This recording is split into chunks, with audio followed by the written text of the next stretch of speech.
बिस्मिल्लाहिर्रहमानिर्रहीम। अस्सलाम वालेकुम डियर स्टूडेंट्स। आज का जो हमारा लेक्चर है वो ऑस्मो रेगुलेशन इन प्लांट्स के हवाले से है। इससे पहले भी हमने ऑस्मो रेगुलेशन इन प्लांट्स को स्टार्ट किया था, लेकिन उसका सिर्फ़ एक हिस्सा जो है वो हमने मुकम्मल किया था। आज उससे हम थोड़ा सा आगे चलेंगे। अगर आप रिकॉल करें तो हमने क्या कहा था वहाँ पे कि जो प्लांट्स हैं, सारे के सारे प्लांट्स वो एक जैसे हैबिटेट में नहीं रहते, एक जैसे एनवायरनमेंट में नहीं रहते, बल्कि क्या होता है, दे फेस डिफरेंट एनवायरनमेंट्स। उनको मुख्तलिफ एनवायरनमेंट्स का सामना करना पड़ता है और उसी बेस पर हमने प्लांट्स के 3 ग्रुप्स बना दिए थे और वो 3 ग्रुप्स भी शायद आपको याद हों। Number 1 hydrophytes, number 2 mesophytes, number 3 xerophytes. इसमें जो पहला ग्रुप है हाइड्रोफाइट्स, वो हम लास्ट लेक्चर में डिस्कस कर चुके हैं। आज हम उससे आगे चलेंगे और उससे आगे जो है वो कौन सा ग्रुप आएगा जी? आगे तो ये हाइड्रोफाइट्स हमने डिस्कस कर लिया था। उससे आगे जो नेक्स्ट ग्रुप है वो है मीज़ोफाइट्स। ये आज हम डिस्कस करने लगे हैं। तो मीज़ो की जो टर्म है meso, it stands for moderate. और यहाँ पे मॉडरेट का मतलब क्या होगा? Moderate water supply, moderate water supply. और फाइट्स तो आप जानते हैं प्लांट्स को कहा जाता है। तो वो प्लांट्स जिनको मॉडरेट सप्लाई ऑफ वाटर हमेशा अवेलेबल रहती है, दे आर कॉल्ड मीज़ोफाइट्स। अब ये जो प्लांट्स हैं मोस्टली ये प्लेन एरियाज़ में पाए जाते हैं और इनमें भी थोड़ी सी वेरिएशन आती है। वेरिएशन क्या आती है कि sometimes they are provided with sufficient amount of water. बाज़ औक़ात इनको बहुत ज़्यादा पानी अवेलेबल हो जाता है, बारिशें ज़्यादा हो गई, कोई नहर का पानी टूट के आ गया, किसी भी तरह से समटाइम्स इनको वाटर की सप्लाई बहुत ज़्यादा हो जाती है। तो फिर उसमें ये क्या करते हैं, दे open there stomata, open there most of stomata. ये अपने ज़्यादा से ज़्यादा स्टोमेटा को ओपन कर लेते ताकि जो भी ज़्यादा पानी आया है, जो एक्सेस वाटर है, वो इनके अंदर से निकल जाए। और दूसरी कंडीशन समटाइम्स क्या होती है, restricted supply of water. Restricted supply of water बाज़ औक़ात जब होती है तो फिर ये क्या करते हैं, दे क्लोज देयर स्टोमेटा। ये अपने स्टोमेटा को क्लोज कर लेते हैं। इनकी जो एग्जाम्पल्स हैं उनमें रोज़ है, ब्रासिका है और आजकल आपका जो फेवरेट फ्रूट है मैंगो, वो भी इसी में शामिल है। ये सारे मीज़ोफाइट्स हैं बच्चों। तो ये एक और ग्रुप हमने प्लांट्स का डिस्कस कर लिया। ऑस्मो रेगुलेशन के हवाले से हमने देखा कि ये प्लांट्स जिनको मॉडरेट वाटर सप्लाई अवेलेबल रहती है, ये अपने अंदर वाटर और जो सॉल्ट्स हैं उनका बैलेंस किस तरह से बरकरार रखते हैं। नंबर 3 थर्ड ग्रुप की तरफ आ जाएं। एक और ग्रुप है ऑस्मो रेगुलेशन के हवाले से प्लांट्स का, और वो क्या है जी? दैट इज़ अबाउट ज़ीरोफाइट्स, वो क्या है? ज़ीरोफाइट्स। अब जो ज़ीरो का लफ्ज़ है ये ड्राई के लिए इस्तेमाल होता है या फिर डेजर्ट रीजन के लिए भी ये इस्तेमाल होता है। और फाइट्स आप जानते हैं प्लांट्स को कहा जाता है, लिहाजा ज़ीरोफाइट्स वो प्लांट्स हैं जो कि डेजर्ट एरिया में पाए जाते हैं या ऐसे एरियाज़ में पाए जाते हैं जहाँ पे वाटर सप्लाई बहुत कम होती है। इनका जो मेन प्रॉब्लम होता है जिसको ये फेस करते हैं, वो मेन प्रॉब्लम इनका होता है shortage of water. Shortage of water ये इनका सबसे बड़ा प्रॉब्लम है जिसको ये फेस करते हैं।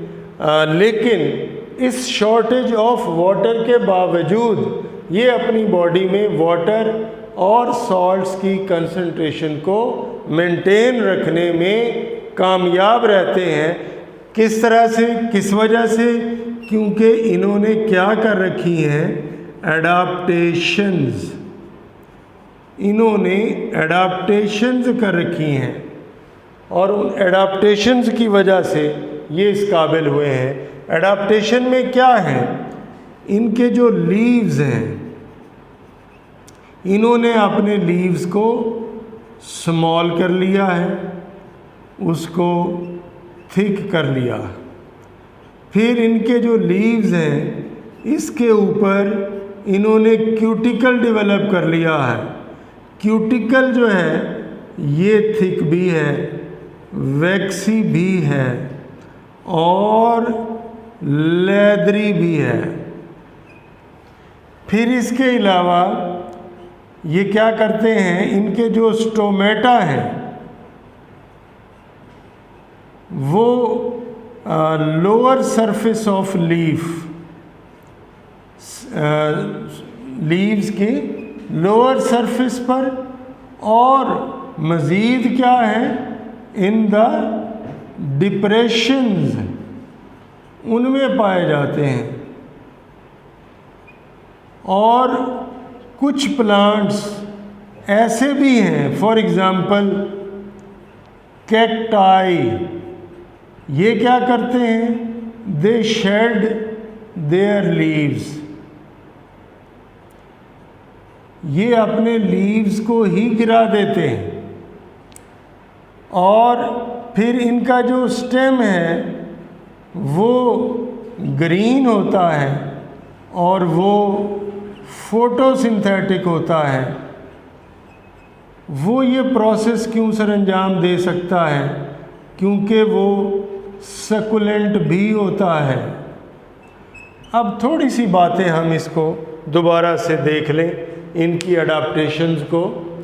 तो हमें क्या नज़र आ रहा है? किस किस्म की अडाप्टेशंस इन्होंने कर रखी हैं? इन्होंने अपने लीव्स को स्मॉल कर लिया और थिक कर लिया। इसका इनको फ़ायदा क्या हुआ कि इनका जो सरफेस एरिया जो है वो कम हो गया as compare to their volume ratio. Their surface area is less than that of their volume ratio. तो इससे इनको फ़ायदा क्या होगा? There will be a reduced rate of transpiration. इस तरह से ज़्यादा जो लॉस ऑफ वाटर है वो नहीं हो सकेगा। क्यूटिकल क्या है? A thin layer of fatty substance is present on their surface. तो ये जो क्यूटिकल है ये भी थिक होता है, वैक्सी इन नेचर होता है, लेदरी इन टेक्सचर होता है। लिहाजा इसकी वजह से भी जो वाटर है वो ज़्यादा इवेपोरेट नहीं होता, ट्रांसपिरेशन नहीं होती। इस तरह से भी ये अपने वाटर को बचा लेते हैं, कंजर्व कर लेते हैं। फिर इनके जो स्टोमेटा हैं, नॉर्मली जो प्लेन एरियाज़ में प्लांट्स हैं उनके जो स्टोमेटा हैं वो लीव्स की अंडर साइड पर होते हैं, लेकिन वो डिप्रेशंस में नहीं होते। लेकिन इन्होंने क्या किया है? लोअर सरफेस पर भी रखे हैं, लेकिन लोअर सरफेस में भी डिप्रेशंस हैं। अंदर नीचे की तरफ गड़े हैं छोटे छोटे, उनके अंदर छुपाया हुआ है इन्होंने एक तरह से स्टोमेटा को, ताकि स्टोमेटा का डायरेक्ट एक्सपोजर जो बाहर का जो हॉट एनवायरनमेंट है उसके साथ ना हो और ट्रांसपिरेशन इंक्रीज ना हो। फिर जो कैक्टाई की तरह के प्लांट्स हैं वो इस डर से कि वाटर ज़्यादा ही ना लॉस हो जाए, दे शेड देयर लीव, वो अपने लीव्स को वैसे ही गिरा देते हैं। लेकिन आप जानते हैं कि leaves are chief photosynthetic organs of the plants. इन्होंने फोटोसिंथेसिस करनी होती है, खुराक बनानी होती है। अब पत्ते गिर गए तो फिर खुराक कौन बनाएगा? तो फिर खुराक बनाने की जिम्मेदारी कौन संभाल लेता है? स्टेम। तो इनका जो स्टेम है वो ग्रीन होता है और थिक होता है और वो सकुलेंट होता है। सकुलेंट का मतलब होता है which is juicy and fleshy. ये अंदर से जूसी और फ्लैशी होता है क्योंकि जब रेनी सीज़न आता है तो ये अपने अंदर वाटर स्टोर कर लेता है, लिहाजा ये आराम से और बड़े अच्छे तरीके से फोटोसिंथेसिस कर सकता है। तो ये बच्चों हमने एक और टॉपिक जो है ये मुकम्मल कर लिया, ऑस्मोरेगुलेशन इन प्लांट्स। ठीक है, उसमें हमने 3 ग्रुप्स जो है वो पढ़ लिए। अब हम प्लांट्स की बात ख़त्म करके आगे चलेंगे और आगे हम किसके बारे में बात करेंगे? Osmoregulation in animals.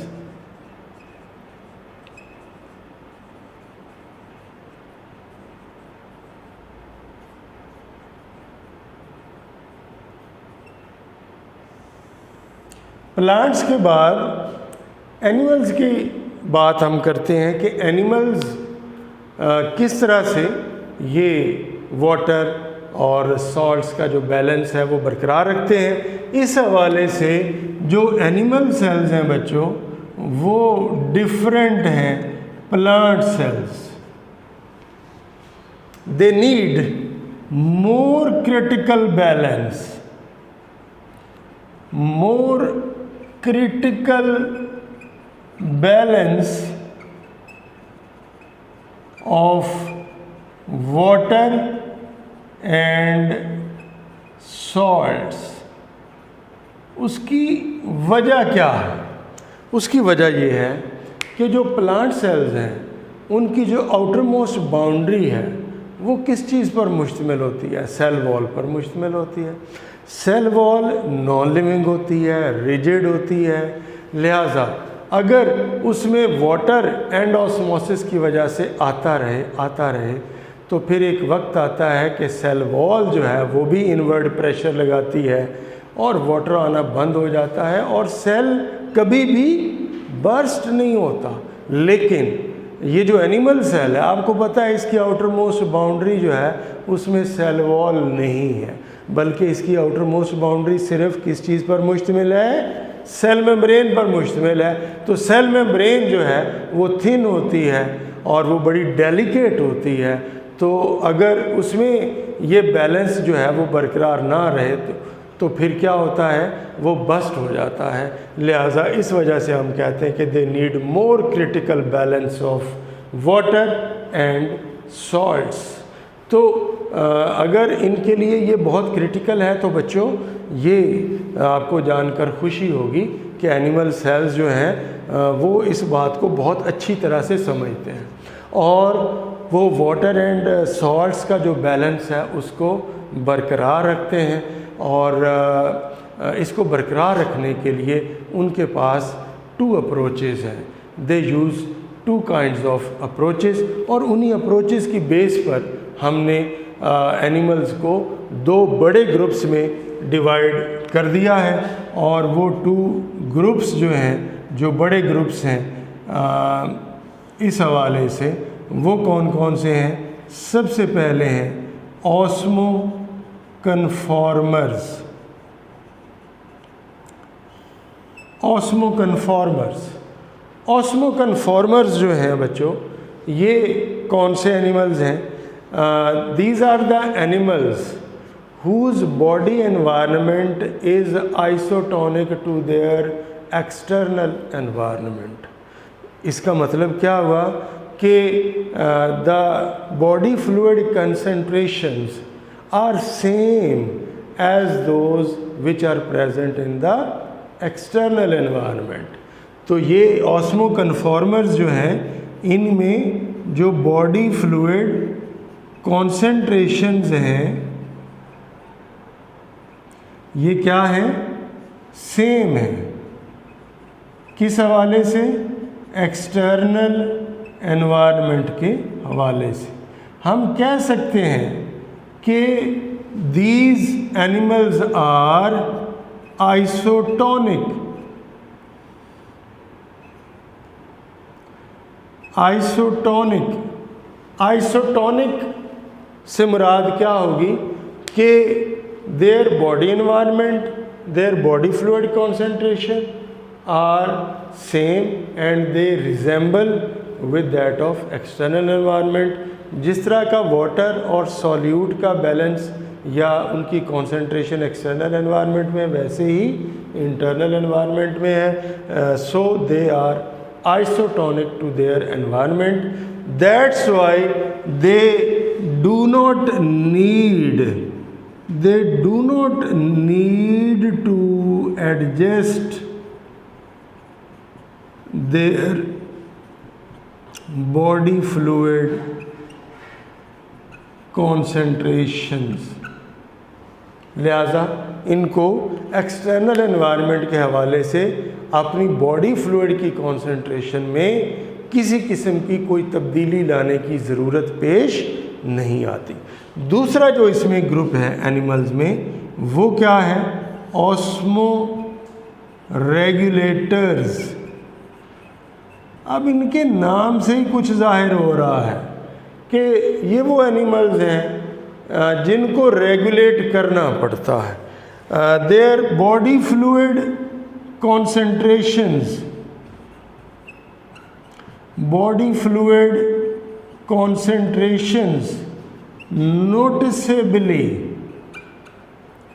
noticeably differ from external environment। इनकी जो बॉडी फ्लूइड कॉन्सेंट्रेशंस हैं वो एक्सटर्नल एनवायरनमेंट जैसी नहीं होती, उनसे रिजेंबल नहीं करती, बल्कि उनसे क्या करती हैं, डिफ़र करती हैं, उनसे मुख्तलिफ होती हैं। सो दे हैव टू रेगुलेट